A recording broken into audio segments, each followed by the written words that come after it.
Steelers win 24-21. Opportunistic defense. Oh, it was so close to a bingo, bango, bongo. 23-20. Seattle is the pick for me. Bingo, bango, bongo, motherfucker. Look, we have established that I have a very careful process, a detailed formula with plenty of mathematical symbols that I don't quite understand, and I run it all through the computer, and at the end of the day, I pull the scores out of my bunghole. The bunghole was right twice last week. Unbelievable. I usually get one per year at most. I started week 4 with 2. Thursday night, 23-20, boom. Sunday morning, 24-21, bang. Damn, 2 for 2 to start the week. That is amazing. It really is. I was ready to quit. You ready to just go to Vegas? Yeah, go to Vegas, bring all the money. Fuck it. Let's put it all on black. Hey, listen, and Monday night, it was 28-3, and if the Bengals just could have scored one fucking touchdown, 28-10 was the bingo, bango, bongo for Monday night. Right. Well, just to give myself, because my bunghole was close too on the bingo, bango, bongos. All right, I just was a little off.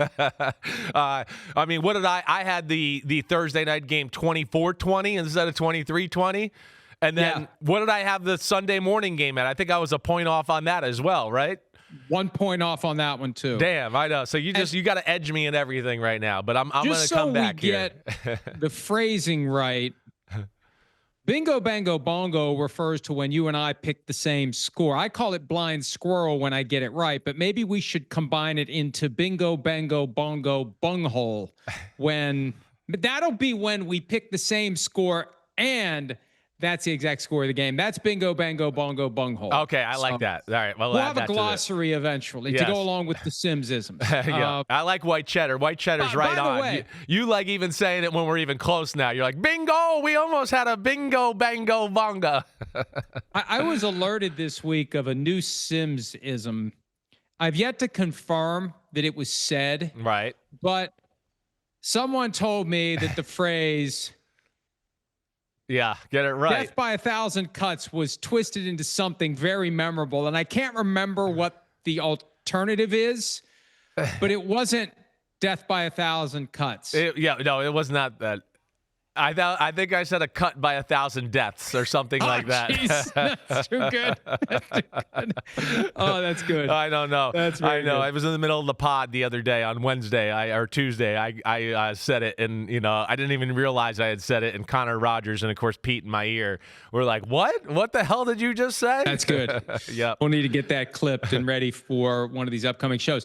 And we had such an unusual Sunday, and it was fun. It was so different than the usual routine. We're not stuck in the laboratory in Stamford in the studio. We were in AT&T Stadium for the Cowboys-Packers game, even though we were cramped into a phone booth.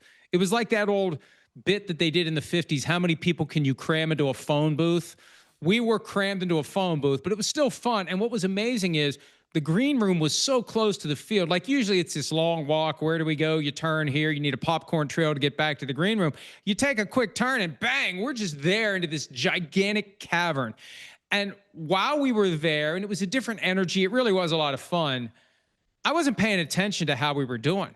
I was stunned when I saw the breakdown for last week. I went 11-4-1. I didn't think I went that well. You were 12-3-1. That's incredible. That's it. Oh, that's good. That's really good. Well I love it. That's good. That's very well done. Well done. Chris is confused by the big word. Well, I'm like, what? What does this say? Yeah. So anyway, I was on the page, I think, in JFK and the Unspeakable where they explained that the driver did it. So that was news to me. Hey, against the spread, too. Maybe we should go to Vegas, although I don't advocate wagering because I think over the long haul you will lose. 12-4 against the spread was I. You were 11-5. Best bets 2-1 for me, 1-2 for you. I don't know what happened there. Well, I had the Cowboys game. The Packers Cowboys. The end of the first half really destroyed my. I was feeling so good. We were getting ready to go out for the halftime show, and I'm going, man, Packers are dominating this game.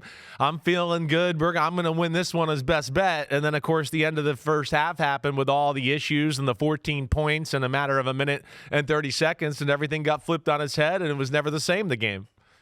How do we do so well straight up and at times against the spread? And when it's time to pick our best three, it's the hardest thing. It's the hardest thing. Like I said last week when we went best bets, I want to pick the Lions. That was one of them, right? I gave a few that I was like, were on my radar, and I picked the wrong ones because I believe the other ones that I didn't pick did hit. So sometimes our information is right, but what we actually pick is not right. By the way, as the Vikings were driving to potentially force overtime on Sunday when it was 24-21, I got to admit, excuse me, I have to sneeze, and I did, and I feel another one coming right behind it. But I was rooting for the bingo, bango, bongo because those are so much more rare. The Vikings will win their share of games this year, and even if they had forced overtime, they quite possibly would have lost in OT. I wanted the bingo, bango, bongo. So sorry, Vikings. I guess I lose my card now. I wanted 24-21. And, excuse me. Bless you. I don't know where that came from. Thank you. Okay, so that was last week. For the year, my lead is down to 6 because we disagreed on one game straight up last week. I foolishly took the 49ers. Chris believed in the Jaguars, and the Jaguars pulled it off, even though there are a few moments every week where Trevor Lawrence tries to do something that would potentially give the game away. They are 3-1, and we'll be picking their game, which ends the week against the Kansas City Chiefs on Monday Night Football. Before that, we must remind you there is a pool available on DraftKings where you, every week this season, can play along with us. DraftKings has set up the free $1,000 Florio and Simms pick'em pool. Pick every game against the spread for a chance at a $1,000 prize pool every single week. Download the DraftKings app, click on the pools tab, and enter the Florio and Simms free $1,000 pick'em pool to make your picks. And this year, remember, the games that start before 1 o'clock Eastern on Sunday are not included. So there's no Thursday night game this week, and the London game on Sunday morning is not included. So you have until 1 o'clock Eastern on Sunday to get your picks in. Okay. 4 teams off this week, by the way. So we have more time to talk about. We're like Congress. Like the more money you give to Congress, the more they spend, and they're still in a crunch. We have extra time this week because there's 2 fewer games. The Steelers, Packers, Falcons, and Bears are off. First bye week of the year. It may wreak havoc on your fantasy teams. Oh, well. But it does make our life a little easier because there's just 14 games. Let's get started with Thursday Night Football. A pair of 3-1 teams. Only 2 games this week with both teams having winning records. The 49ers are 3-1 somehow. They don't have Brock Purdy again. Mac Jones, who was injured last week. I think he would have been available. I don't remember whether he was ruled out, but he's starting tonight in place of Brock Purdy. The 49ers banged up. No Juwan Jennings, no Ricky Pearsall. The Rams have a couple of injuries, but nothing comparable to what the 49ers are dealing with. And the Rams have been the far better team. Same record, but one team's in the Super Bowl window and one isn't. How do you see this one playing out? Well, I think what you said kind of just simplifies the game for me. I'm definitely going to take the Rams in this one. I'm going to go Rams 27-17. I think the injuries you talked about, I have a hard time looking at the 49ers right now and going, ooh, they have enough playmakers against a defense that we know with the Los Angeles Rams that I think is damn good and fast and, of course, knows some of the tricks of what Shanahan does on that side of the ball. So I look at that. I also look at the 49ers, like you said, 3-1, and this is by far the most complete football team they played as of yet. The Rams are one of the best teams in the NFL. We know that. And they've played some of the best teams in the NFL and had the Eagles on the ropes, as we know, and should have won that game. So I don't have many questions about what I think of the Rams football team. I know the 49ers are tough and a pain in the butt, but I always like McVay and Stafford and their chances, and they understand that 49ers defense. And, I just don't see enough offense on the other side of the ball for the 49ers, so I'm going Rams here. By the way, and this is not in furtherance of some sort of a bit. I have the proof right here. I mean, this is like O's the Mentalist. Well, let's go. Right? 27-17. Take that, O's. you Bingo, fraud. bango, I'm bungo. the real O's, the mentalist. 27-17. Isn't that wild? It's amazing. First game out of the gates. And maybe tonight, who knows? It could be a bingo, bango, bongo, a bungo. Look, and it could get worse than that. The Rams are special. And the thing that encouraged me the most last week is how they responded to the defeat that was snatched from the jaws of victory against the Eagles. How does a team respond to that? They responded well.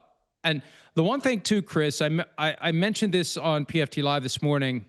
They're moving Jared Verse all over the place. Yeah. Lining him up over center, putting him everywhere. And he's enough of a force right now. Why not do that? Yeah. Why not put him everywhere? Why not scare the shit out of the offensive linemen who are looking every play? Where is he? Where is he? That just adds to the overall chaos and uncertainty of what you're facing on any given snap. So the Rams really are moving in the right direction. Definitely. 27-17. The Rams are favored by 3 in this one, by the way, with an over-under of 47.5. I had picked San Francisco every week. You had picked the Rams every week. Sorry, 49ers. Sorry, faithful. The Rams win tonight, we both believe, by the exact same score of 27-17. Did you see that, though? The line opened at -3 and all that, and it's at -8.5 now. Oh, it opened at -3. I'm thinking, why is it -3? No, you're right. It's now -8.5. Wow. So we both have the Rams covering by 1.5, and the over-under did move down from 47.5, and it makes sense because of Brock Purdy. And let me add this, because this is a point you've made, and it pushes back against the narrative that short week football is perfectly fine because the injury rate's the same when you have 7 days between games versus when you play on Sunday and Thursday. Brock Purdy's not ready tonight, in part because it's Thursday night. Right. And he may have been ready by Sunday. And that's the one thing that gets glossed over because the pursuit of the big mamu counsels against pointing out, wait, we're losing key players potentially on Thursday night who would have been ready on Sunday. Yeah, no, I agree with that 100%, and that is the problem with Thursday night, and I will continue to hope that the NFL can find ways to formulate the schedule where nobody has to do 4 days, where you can figure out you play on Monday night, I don't know. I know they can do it. You know what I'm saying, but I just don't like it, and it's not the best product that they can put on the football field in such a short period of time. And they don't care. I mean, look, I don't care if they're upset by it. It's true. They don't care. They care about ratings. They care about money. And whether or not it undermines the ability of one of the two teams or both teams to put their best foot forward does not matter. It's football. It's on TV. And we will watch in the multiple millions. And that's all that really matters. Sunday morning, Vikings, who played in Ireland last week and stuck around. We've seen that benefit to the team that gets properly acclimated in a different time zone, in a different continent.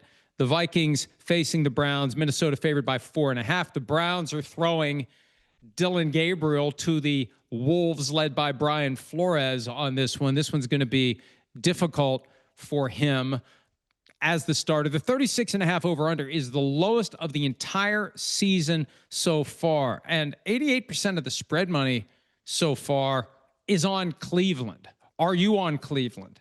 Oddly enough, and that's interesting to hear, I am on Cleveland. Now, I'm not going to bet here and put money on this, but I think there's a few things that are interesting to me. You, as well as anybody, Mr. Vikings fan, know your offensive line is not at full strength. Man, this ain't the defense to be against if you're not full strength up front. I mean, this is one of the best, most talented, best depth front four in all of football. So that's the first thing that scares me about the matchup. And then on top of that, you have a quarterback in Carson Wentz, who we know will do some crazy stuff. And he did a little bit last week. And he tried to a few other times too. And this is a much better defense than the Pittsburgh Steelers. So, yeah, I worry about that aspect. I do think Dylan Gabriel is going to give the team a little energy and a bump. I do. One, I think he's going to play it by the book more than even Joe Flacco. As you've heard me say a number of times the last 2 weeks, if you're going to play a veteran quarterback who turns over the ball and makes mistakes and makes aggressive decisions that are iffy, then you might as well play the rookie and see what you got. I mean, Dylan Gabriel can throw interceptions and fumble the football. So, I like that. And I expect him to actually be better with the football. I think they'll have a better quick passing game because Gabriel is really good at getting the ball out right away and accurate and all of that. I also think he's going to make a few plays with his legs here. So I look at that. Now, like I said, there's another side of me that goes, wait, will Cleveland be too aggressive on that side of the ball? Will that lend itself to some big plays to Jordan Addison and Justin Jefferson? Maybe, but I'm going to play here that the Browns get the energy bump from the rookie quarterback, and that defense overwhelms that Vikings O-line. I'm going to go Browns 20-17. Wow, I'm surprised by that because, and look, my pasta and meatballs instinct that typically applies in Steelers games has trickled over to the Vikings because I just have a feel for how they're going to go and how it's going to be. And this feels like a bounce back game. And we're going to see a lot of that from the Vikings this year. Up and down, win one, lose one, win one, lose one. We've already seen that pattern so far this year. They won week 1 and 3. They lost week 2 and 4. I think they bounce back. I think that the rookie quarterback factor is real. Brian Flores will confuse him. Aaron Rodgers was taking the play clock all the way down to 1 second to get the Vikings into their final actual positioning of players. And he was able to kind of crack the code on the fly. That's going to be hard for Dylan Gabriel to do in his first NFL start. The Vikings, though, for me, and Coach Dungy and I were talking about this on the way to the stadium while we were watching the third quarter of the game. Just give the ball to Jordan Mason. I don't know why they get away from that. Yeah. He's the guy that gets things rolling. Now, it may not be easy to run against the Cleveland Browns front, but Myles Garrett didn't practice yesterday with an ankle injury, and you fly all the way to Europe. Who knows what that ankle did, how it reacted on the flight. If he's diminished, even if he plays and he's diminished, that could help the Vikings considerably. I've got the Vikings in this one 20-10. I think they're going to perplex Dylan Gabriel. It's a bad spot for him to get his first start. I would feel differently if this game were being played in Cleveland. And that was the benefit the Vikings derived from this. Yes, they had to go play 2 games on foreign soil, but they otherwise would have had to play in Pittsburgh and in Cleveland. They avoided that. They would have lost this game in Cleveland. I think they win this game in London 20-10. And Carson Wentz does just enough. I was encouraged by how Wentz rallied when they were down. I think the way they finished that game carries over, and the acclimation difference is real. We've seen it before. When the Jaguars are there for 2 straight games, they're always better in the second game than they are in the first game. Win or lose, you're better. Paul Allen was telling me this yesterday. You start to feel like when you wake up, this is the time you wake up. Like your body has adjusted, and I think that's going to be a real factor in this one. Vikings 20, Browns 10. We already disagree on one. We got a bingo, bango, bongo, and a disagreement before we even get to 1 o'clock Eastern on Sunday. Yep, I'm with you. Go ahead. Next one. All right, next up we have, and it's funny, if you'd have told me Labor Day weekend that week 5 the Texans would be favored by 1.5 in Baltimore, I'd thought, man, the Texans are just a juggernaut this year. The Texans are unbeaten. The Texans are kicking the crap out of everybody. No, both teams are 1-3. The Ravens won't have Lamar Jackson. He's reportedly out 2 to 3 weeks. The less the Ravens say publicly about Lamar, the more concerned I am about that hamstring injury. It's going to be, by all appearances, Cooper Rush, although I guess in theory, Pro Bowler Tyler Huntley could I don't know. They could have Rush on a short leash and put Huntley in. I don't know. But the Ravens have so many injuries right now. It's beyond critical mass. It feels like the bottom's about to fall out. The Texans got a win last week. And yes, it was against the woeful and lowly Tennessee Titans. But a win is a win. And it gives you confidence going into this spot.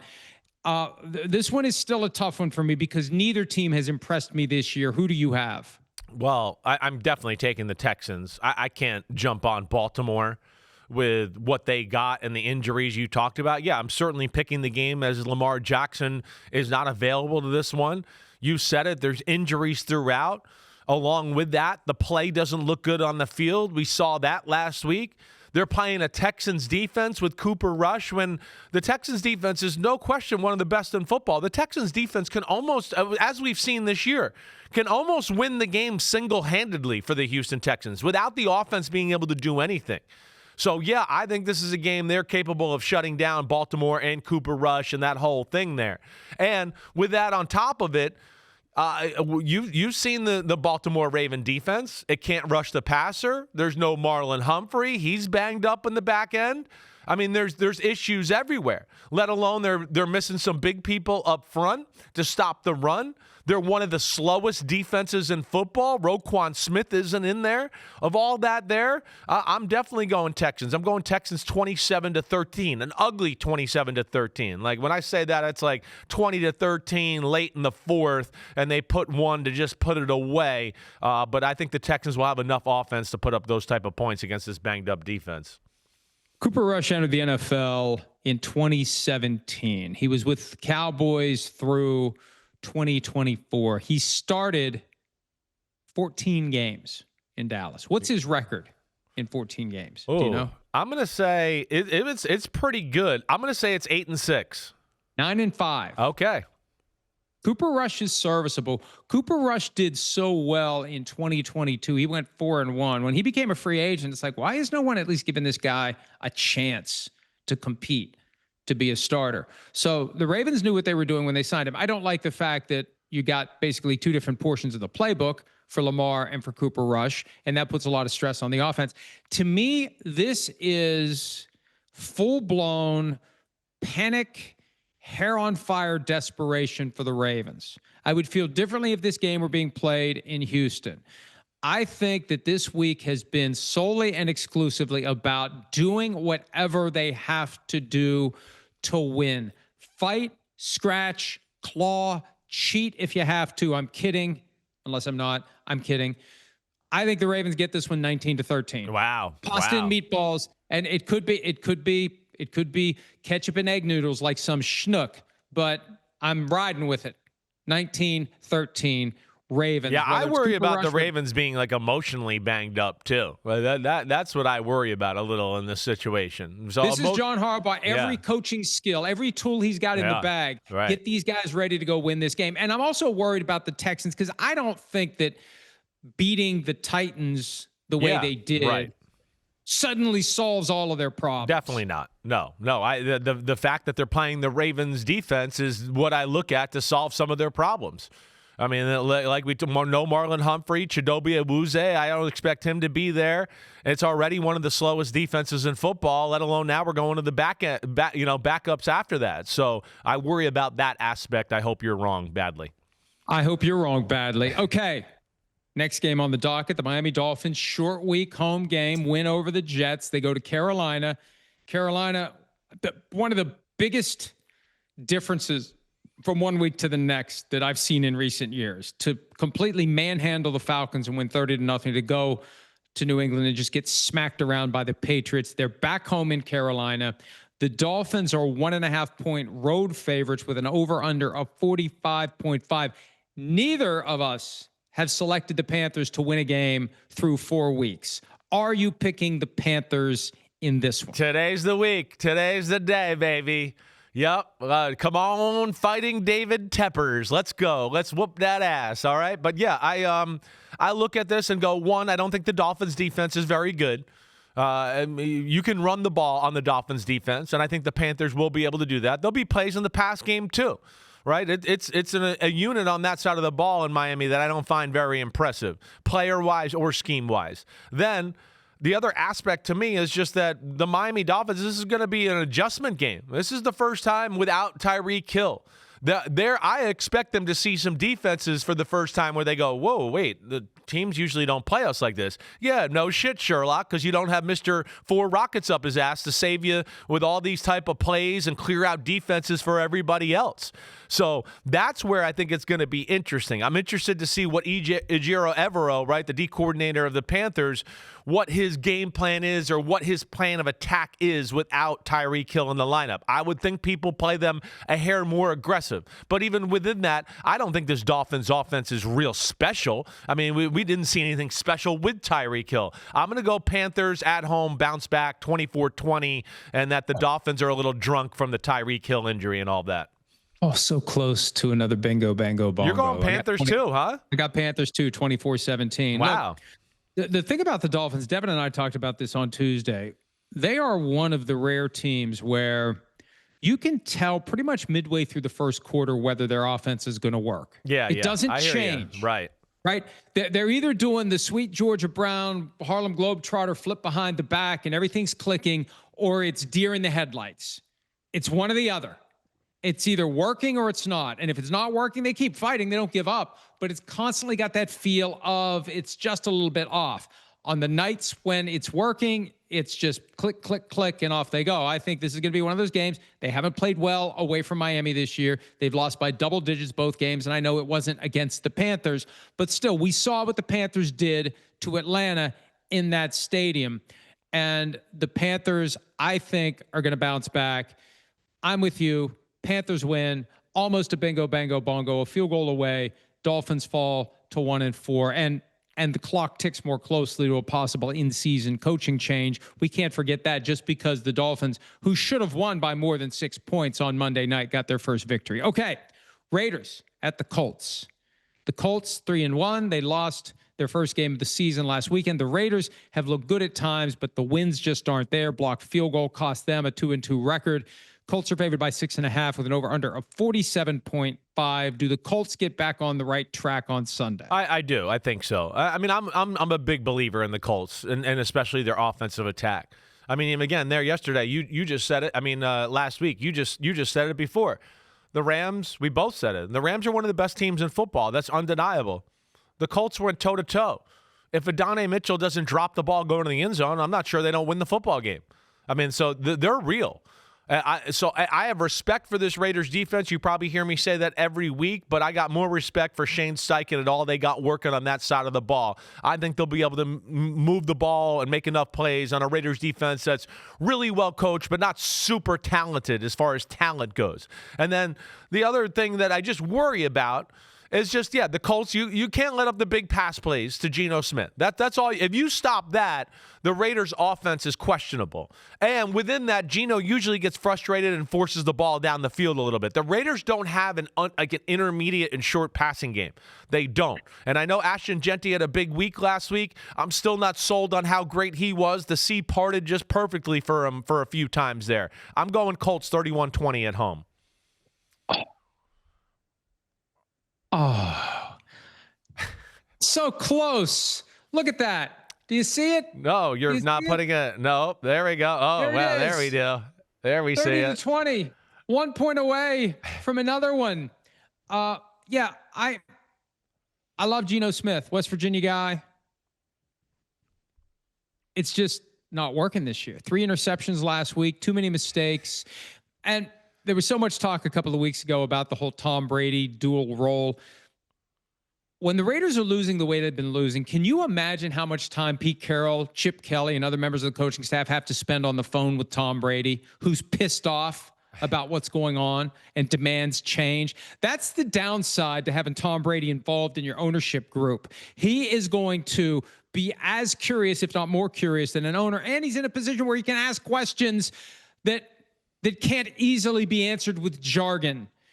And the owner quickly says, I don't know what this guy's talking about, so I'm going to stop asking questions. So my guess is Tom Brady's been up their ass. I don't know that that's productive. I think if anything, it's going to hurt the Raiders because it creates a sense of even greater desperation and helplessness. I think the Colts get right on the track or back on the right track, whatever the case may be. They win this game 30-20. And they continue to prove that they are legit. I moved them up 2 spots in the power rankings, even though they lost. I moved them from, I think, 9 to 7. Yeah, I hear you. Because they convinced me. They lost, but they convinced me they belong. Yeah, I'm with you there. It's not a mirage. This isn't fake. The Colts are here to stay. Right? We can pick apart how awesome they are in the hierarchy of the AFC, sure, but they're in that hierarchy conversation. I don't think there's going to be any denying that as we go forward. All right, the New York Giants, fresh from their upset win over the Los Angeles Chargers with Jackson Dart at quarterback, but without Malik Neighbors for the balance of the year with the torn ACL. They go to New Orleans where the Saints, despite losing by 12, they didn't embarrass themselves. The game was close. They had a chance to win it. They are winless. They're back in the Superdome. They're favored by 1.5 with a 42.5 over under. The Giants opened as 2.5 point favorites on Sunday night. So it has moved away from the Giants toward the Saints. Which direction are you moving? Well, I'm in the direction with where the public is there on this one. I think this is I don't think this is a very good matchup, right? We talk sometimes it's a matchup league, and maybe one team's better than the other team in totality. Here, first off, that's questionable. We're not ready to say the Giants are better than anybody, really. We know Jackson Dart gives them a spark. He gives them something running the football, and his ability to make plays with his legs there, definitely. Life without Malik Neighbors is going to be a little different. The Saints' defense is better than people realize. Right? Some of the points and scoreboards we've seen, everybody looks at that Seahawks game where they got blown out. And no, a lot of that was special teams and their defense and their offense doing bad stuff that hurt the defense. I look at it and go, so I worry about that. Even though the Giants won last week, offense wasn't easy. Let's not sit here and kid ourselves like they were just unbelievable on that side. They made some plays. I don't know if I see that to be a realistic, consistent thing going forward. The other thing I'll say is the Saints O-line is very good. The Saints O-line should be able to protect against this Giants pass rush, which we know showed up big time last week. The other thing is the Giants can't stop the run, and the Saints can run the damn ball. I mean, the Giants are one of the worst defenses, if not the worst in football at stopping the run. The Saints got road graders up front and two really good running backs. I'm going Saints 19-17 here. Wow. We disagree on that one. Look, I know the Saints are due. They're not going to go 0-17. They'll get their win at some point. I just feel like the Giants got a real lift. If what happened last week was real with Jackson Dart, and it happened against a previously undefeated team that was 4-0 last year with this same coaching staff against rookie quarterbacks. So if it's real, it transfers to New Orleans, and the Giants carry that, and Jackson Dart provides that lift, that quality that Spencer Rattler has yet to muster because he's never won a start, of elevating the guys around him. Jason Garrett talks about that. You have a quarterback that everyone believes in. It elevates everyone around him. And without Malik Neighbors, it's going to be different. But they didn't have Malik Neighbors for most of the game last week, and they still won. The other factor, too, and I always look for the intangibles. John Mara announced this week that he's undergoing cancer treatment. I mean, that's something that may give the team a little bit of a lift to try to, win the first game after they find out that the guy who basically runs the show is in a serious health battle. That could be a factor. I just think that if we're going to put any stock in what Jackson Dart did last week against the Chargers, we have to believe that he can replicate it this week against the Saints. Otherwise, last week was wasted. It's as simple as that for me. 24-20. I have the Giants. So more opportunities for Chris to carve into the lead and/or for me to get it back to where it was just a couple of weeks ago. Okay. Cowboys.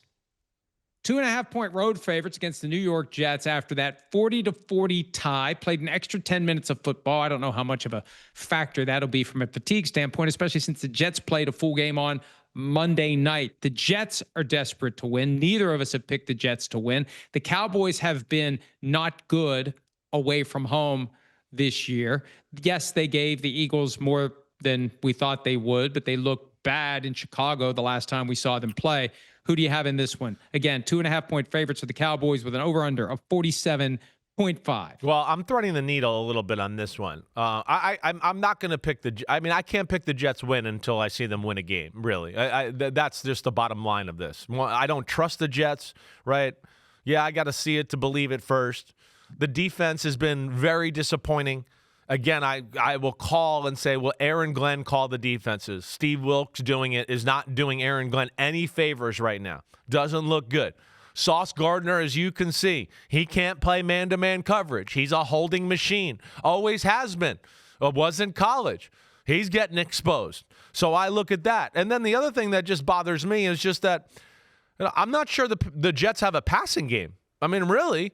I know last week's stats are going to say 21-27 for whatever it was, low 200 yards. I can't remember off the top of my head, but I know I'm vaguely right there.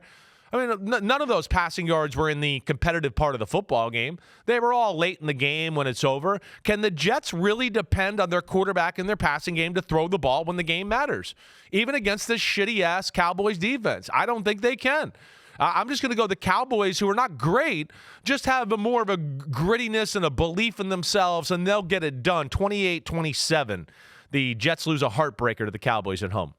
This one was tough for me, and frankly, I had forgotten who I had picked. And as we started into the game, I thought I had picked the Cowboys, but I am going to defer. Yes. I take my hand off the checker Good. when I send the picks to myself, and I use that email as my guide, and I continue to do that. Jets 34-31, barn burner. Jets just desperate to get a win. The Jets, desperation factor. Aaron Glenn beside himself. He was reportedly screaming at the players in the locker room after the game. The Jets gave the game away on Monday night. The fumble at the goal line by Braylon Allen. Yeah. They had another fumble on a kick return. So you have to they start need the to third. iron some of that stuff out. I believe that the Jets can do it, although this is never one that I would bet on. Not that I would bet on any of them, but this one could go either way. I had to go one way or the other. I went Jets. You went Cowboys. All right, next game. 2-2 Broncos against the undefeated Eagles in Philadelphia. Philly is favored by 3.5 with an over-under of 43.5. We saw the Eagles with an intriguing variation of the tush push last week. Sean Payton said this week that it's the safest play in football. I love it. Broncos and you know, it's great that somebody's speaking out against the narrative. Well, yeah, it's a narrative that's only there. created by the NFL and by a bunch of guys in the NFL office who don't know shit about football and never really played it, but they're going to tell everybody how it should be played. And that's where Sean so Payton's glad awesome. you said that. Yeah, I'm saying it. I don't care. Although I co-sign it, yeah. You're the one that said it. Yeah, it's just that's the problem there. And Sean Payton, who we know probably doesn't like a lot of what the league office sticks their nose in, he's going, wait, if this play's run 800 times a year and nobody gets hurt, but we're going to try to sell it as somebody gets fucking hurt in the game? I mean, get out of here. It's stupid. Get out of here. While we add multiple hundred more kickoff returns into the game, which is a dangerous play. They've removed the possibility of a catastrophic injury, or they've at least minimized it because you don't have guys going full speed. There's still big hits in the kick return, and the kickers get blown up from time to time when they have to go make a tackle or have to fend off a block when a guy's running to them full speed. All right, who do you have in this one again? Eagles favored by 3.5. Well, this is definitely one of the games of the week. I mean, I'm excited for this one. I think I look at it a different way. We know that the Eagles are super talented, right? They're the most talented team in football, but haven't played like that yet. And I'll say this off of that, the Broncos are super talented too. They're not that far behind. They're one of those teams. There's a reason Sean Payton's been trying to tell everybody, I think I have a Super Bowl team here. He believes that. He's not saying that just to like put more pressure on himself and everything that way. I think the Broncos are going to be motivated to go into Philly and kind of show like, hey, we're as good as you guys. We're one of those teams. I do look at that. I do think the Broncos defense matches up well with Philadelphia in the back end. One, they got two corners who I think they can trust a little bit in man-to-man situations against Devontae Smith and A.J. Brown with Riley Moss and, of course, Patrick Surtain. Within that, too, I think they'll be fairly conservative and not take too many chances to let Jalen Hurts throw bombs and jump balls and slants where A.J. Brown can just break a tackle. I think the Broncos learned something last week. You saw that in the game. You heard Joe Buck say it. They were playing a little more conservative. Troy Aikman said it. I think they were a little too aggressive on both sides of the ball. The Eagles' run game has not got going yet, so I don't think the Broncos got to worry about going all in to stop that. And the Broncos can really run the ball. That's the one thing that's being lost here. They're one of the best running teams in football, and the Eagles have not been great in that department. I'm going to go with the upset here. 23-20 Broncos might be a best bet because even if they lose, I don't think they're going to lose more than by more than a field goal here. Yeah, I'm threading the needle. Eagles 24-21. I agree with everything you said. A couple of factors, though, that I think swayed it for me. Number one, Broncos played Monday night and got to travel all the way to Philadelphia. There's a toll there. There's that's in a close game that can be a factor. The Eagles desperate to try to show that they can do something on offense, and the A.J. Brown stuff. And it ended on Wednesday with kind of a contradictory message from Brown. He regrets sending the tweet, but it didn't mean what it seemed to mean. But he's still frustrated he doesn't get the ball. Yeah. Are they gonna go try too hard to get him the ball? Are they gonna move him around a lot to get him away from Surtain? I don't know, but I think the Eagles are going to be focused and motivated to play better offensively than they have. If they can just take the second half of the Rams game and the first half of the Bucs game, they'll be fine. Yeah. If they take the first half of the Rams game and the second half of the Bucs game, they're screwed. I got the Eagles 24-21. We have disagreed on a lot. I hear you. Well, let me just say this to that before, because I know we have to go to break. But if my aunt had balls, she'd be my uncle. Okay, so that's a lot of ifs there. We'll see about that. Yeah.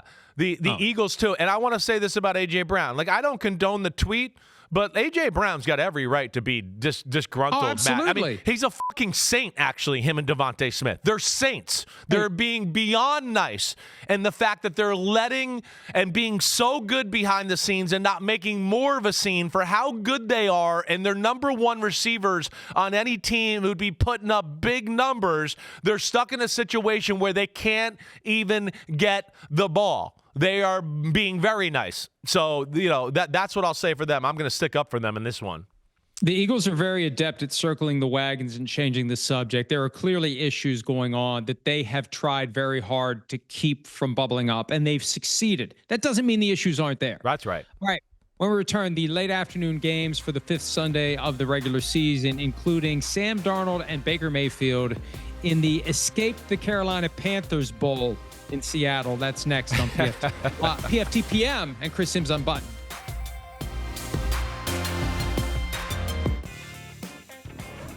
Chris Simms Unbuttoned and PFTPM Week 5. Tennessee Titans. To quote Cam Ward after the 26-0 loss to the Texans, we ass. And it's hard to disagree with his assessment. The Cardinals were horrible offensively through three quarters on Thursday night, and they figured it out in the fourth quarter. They're favored by 7.5 in this one with an over-under of 42.5. The Titans seem to be getting worse every week. Yeah. Like, you want to see progress, there's been none. They've gotten worse. No. They're losing more ugly games and in more ugly fashion, and they got shut out last week, and they're on a 2-game road trip now before Mike Vrabel comes back to Tennessee. Have fun with that 3 weeks of games. Who do you have in this one? Cardinals favored by 7.5, over under 42.5. Yeah, I mean, the Titans offense, not only is it not super talented, it's not creative either, so it makes nothing easy for the young quarterback or any of their playmakers. And I think that's what you're seeing, too. People are going, wait, okay, we figured out who they like to go to. Oh, wait, here we are week 5. We kind of know what they run in certain situations. It's pretty basic and simple there, so they're all over it. Bottom line is here, Cardinals D is pretty good. It's hard to score points on them, and the Titans suck. And that is my reason. Well, I would go 24-13 Cardinals. Oh, were we close to it? I got 30-13, so it was somewhat close to it. It was a half a bingo, bango, bongo. Yeah, I just think the Cardinals who they win the games they're supposed to win, and that's a recipe for a team that's going to be flirting with a playoff spot, frankly, and I think they will be. They impressed me the way they turned it around last week. They were getting booed at home. Marvin Harrison Jr. had that horrible drop that became an interception. They were sluggish. And then all of a sudden the light went on. And that's good. That can carry over. Yep.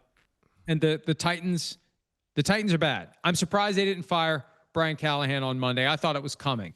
And dysfunctional teams do dysfunctional things. Like, they think it's going to get better when all evidence is pointing to, you got to do something here. And I think there's going to be more evidence after this one that they need to do something in Nashville. All right, next up, this is a game that almost got moved later than 4:05 p.m. Eastern because of the Mariners in their playoff run. Instead, Bucs Seahawks 50th anniversary game. They got together the same year. They're going to wear their uniforms from 1976. Both teams are 3-1. Seattle's a 3.5-point favorite. Over under a 44.5. Who do you like? Yeah, I like Seattle. I do. Well, I think the world of Tampa Bay, but they're not a team that's at full strength here. I know when you go up to Seattle and play up there when their defense is good, it's, if not the hardest place to play in all of football, it's top 2 or 3. And their defense is good. It creates plays. They make plays every week, and they're stout up front. I don't think the Buccaneers will be able to run against this Seahawks defense.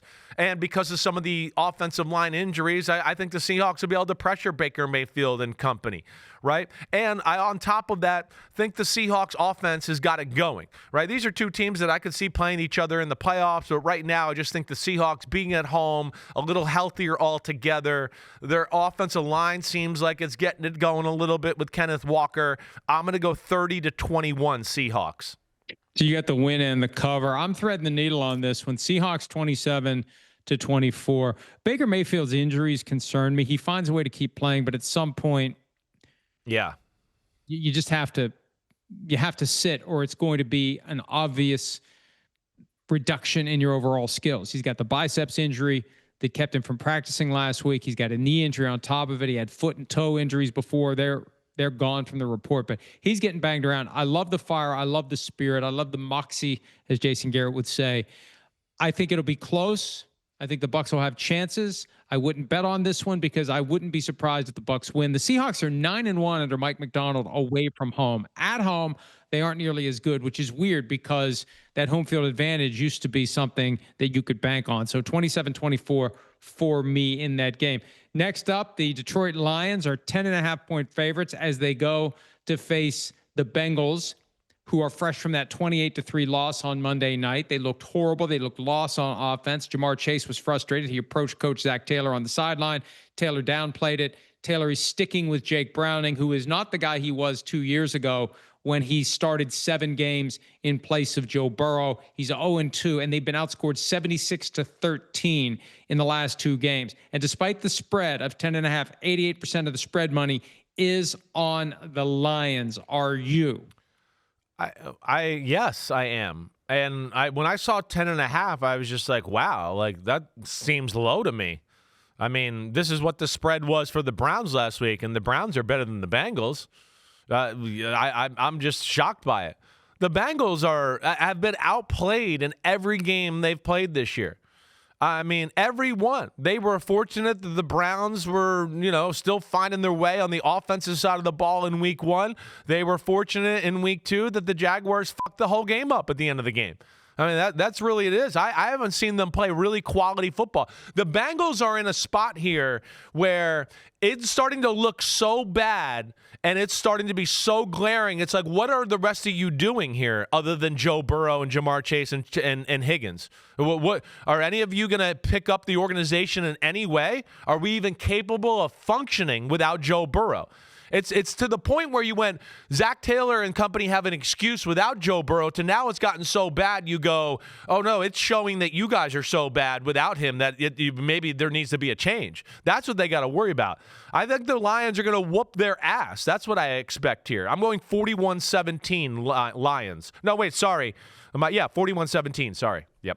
I have something close to that, 42-14, in the general vicinity of a bingo bango, but 42-14. Yeah, I think that, the Lions aren't going to care that they're on the road. They're not going to care that it's Cincinnati. They are clicking right now, and the Bengals are lost. And you mentioned Zach Taylor and job security. The one thing I know about the Bengals, as long as Taylor or any head coach has money left, right, he's not getting fired. Yeah. He's only getting fired if it doesn't cost Mike Brown anything, if he doesn't have to pay the guy to not work. That's the one way in which Mike Brown and Jerry Jones are identical. They don't want to pay someone to not work. But you build the whole team around the passing game, and your defense isn't as good as it could be because of it. And you don't have the running game because your offensive linemen are there to pass block, not road grade.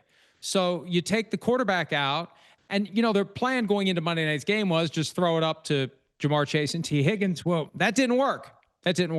So the Bengals are fading fast, and they need to call the Giants and get Russell Wilson or Jameis Winston, or they're just going to be dead in the water. Okay, what is next here? I lost my spot. I found it. The Commanders and the Chargers.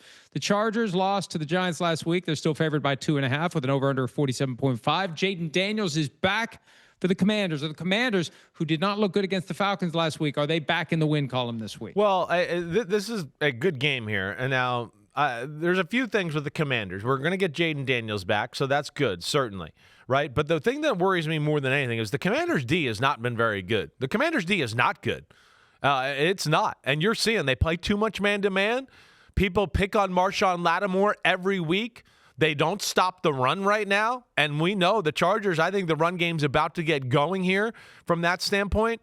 I'm taking the Chargers, obviously, to win the game. I think the one area I look at to go, the Commanders can make things interesting is, can the Commanders run the ball on the Chargers because I don't think the Commanders are going to be able to throw the ball on the Chargers. Nobody's been able to throw the ball really on the Chargers. Nobody. I mean, Mahomes put up some decent stats, but that's just because he's Mahomes and he made some magic happen in the fourth quarter. Other than that, it's been tough sledding.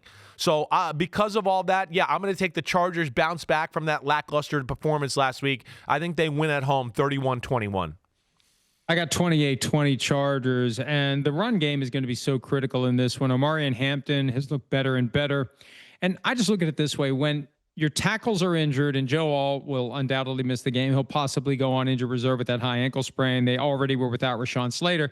I think the best way you prop up the backups is to establish a stout running game between the tackles. Right. Center and the two guards, bash it up the middle. It takes some of the steam out of the pass rush, especially in play action. I think that the Chargers will pull off the victory 28-20. And we'll see how Jaden Daniels looks. Apparently, he's going to wear a knee brace for the game. I don't know how much it's going to slow him down. We will see. The primetime games for Week 5 are next. Drake May versus Josh Allen and Patrick Mahomes versus Jackson DeVille. That's next on Chris Simms Unbuttoned. You're funny. 2 p.m.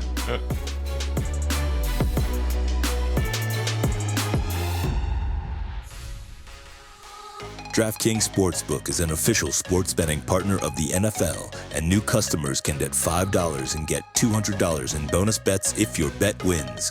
Just download the Sportsbook app and use promo code PUNTER when you sign up. DraftKings Sportsbook, the crown is yours. As always, please bet responsibly, only with money that you can afford to lose, especially if you listen to people like us, because chances are you will. Although we have been performing this year, I still wouldn't trust us for anything. Okay. Sunday Night Football, the Bills at home against the Patriots. This is exciting because the Bills have become, the Eagles are the Chiefs find a way to win. The Bills are the Chiefs play with your food team this year. They were sluggish for 2 straight home games against the Dolphins and then the Saints. And here's home game number 3, the Patriots coming to town. The dildos probably will be flying, even though Tom Brady's long gone from New England. It's a tradition unlike any other. The Bills are favored by 8.5 points, over under of 49.5. Who do you have? I'm shocked that it's 8.5 points. I'm shocked. I mean, like you kind of just said, the Bills haven't blown out anybody. I mean, if Tua doesn't throw an interception on, one of the first 3 plays you learn in your playbook in that game, it's going to be a nail biter. I mean, yeah, they beat the Jets. I understand that. The Jets, that was a dominant football game, and the Jets did a lot of dumb crap on that day, and we know the Jets got problems. But I'm just not sold on the Bills to be able to dominate a team that I look at with the New England Patriots and go, they should be 3-1. They dominated the Pittsburgh Steelers and lost that football game. I think the Patriots will be able to throw on the Bills' overrated pass defense. I do. And I think the Patriots are going to be able to run the ball on the Bills' defense a little bit. And on top of that, the Bills' pass offense has not been wow. It's been their running game so far, and I don't think you're going to be able to run on the Patriots. I think this is set up for an upset. I'm going with it here. I think the Pats. Wow.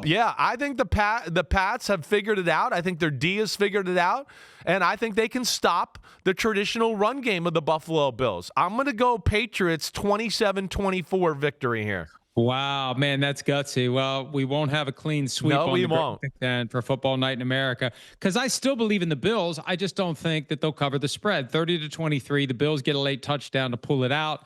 That's how I envision it happening. But I won't be surprised if the Patriots win. They could be 4-0. They should have beaten the Raiders week 1.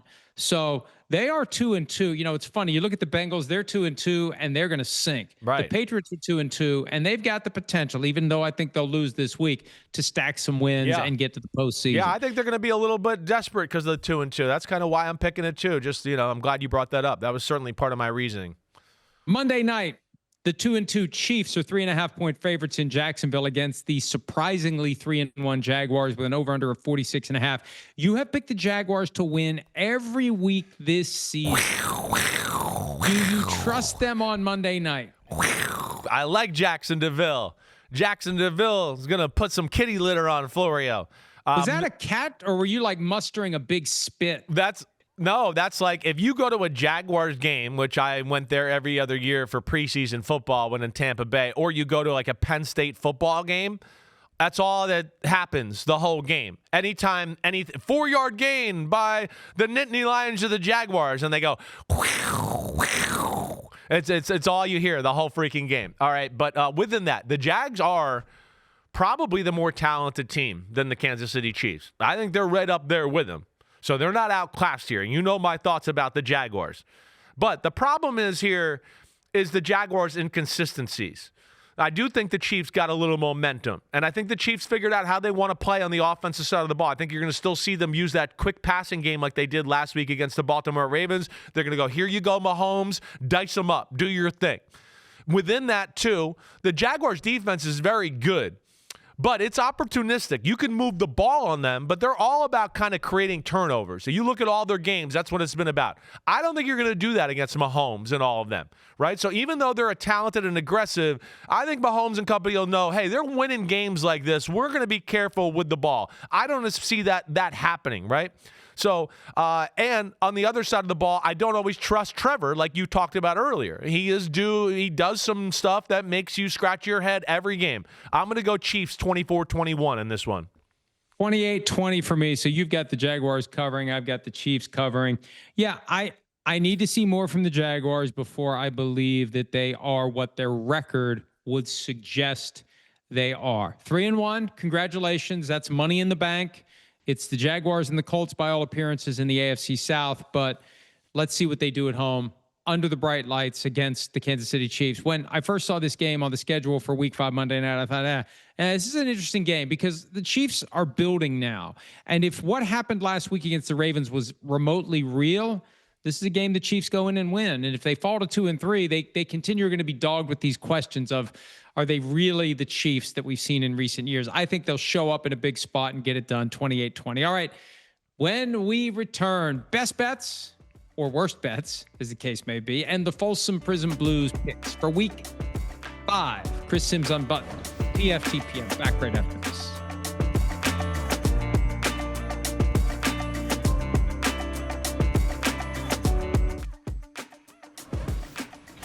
Chris Simms Unbuttoned and PFTPM, the joint Mega Picks podcast for Week 5. Usually we're rushed. We have 3 whole minutes to make our best bet. So let's waste as much of them as we can before it's time to go ahead. Let's go ahead. What's your first one? Well, my first one is I'm going to go with the Patriots on Sunday Night Football. I am. I'm picking them to win the football game, but even within that, 8.5 points? No way. I just don't see that. I don't see the Bills being able to dominate this team. I think New England's on the upward trajectory here and going to remind people how good they are here this week.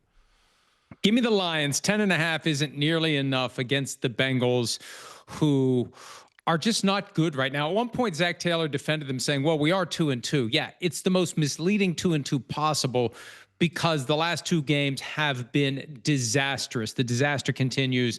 Lions cover the 10.5 point spread. Yeah, I'll take that one as well. I'm on that. I'm going to go there too. I think it's a no-brainer, and I would be shocked if the Bengals stayed. The Bengals right now look like they're in the conversation for maybe being one of the worst teams in football. Plain and simple. I don't know what anybody's thinking there. If we would call the Bengals caca, we would call the Titans ass, because that's what their starting quarterback called them. I think the Cardinals will cover the 7.5 points. This is the kind of game that's set up for the Cardinals to win. They're good enough to win it, and they're good enough to win it by more than 7.5. That's my second one. Yep. I hear you. I thought about that. I don't trust the damn Cardinal offense. I think that's what scares me, and I chickened out with that. I'm going to go with the Broncos. I think the Broncos are playing better football than the Eagles. I think this is the week the undefeated Eagles go down at home. The Broncos won't mess up the end of the game like the Rams did. Yeah, I think this is the week it all happens here. Even within that, the 3.5 points, like if the Broncos do lose, I don't see them losing by more than that. So I'm going to ride the Broncos in this one. I'm torn between the Ravens and the Chiefs, and I got to trust my instincts. I think the Ravens find a way to win this game. There's too much pride. There's too much institutional excellence over the years to come home and lose to a Texans team that has seemed lost at times this season. I think the Ravens pull off the victory. I'll take them. And I thought of this earlier. The Steelers are sitting home this week. Yeah. The Texans are favored. Right.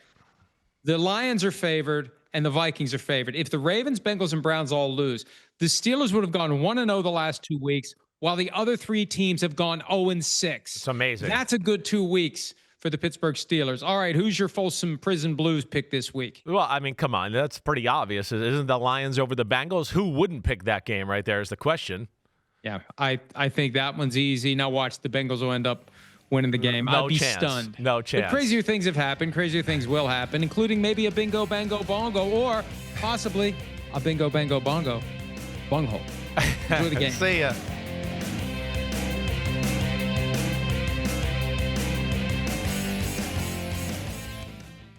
Yo, homies, it's time to watch some games. That's right. We're on to the NFL season here with Chris Simms Unbuttoned. Hit subscribe to get our weekly picks, Sunday night recaps after every game, and much, much more. Thanks for watching.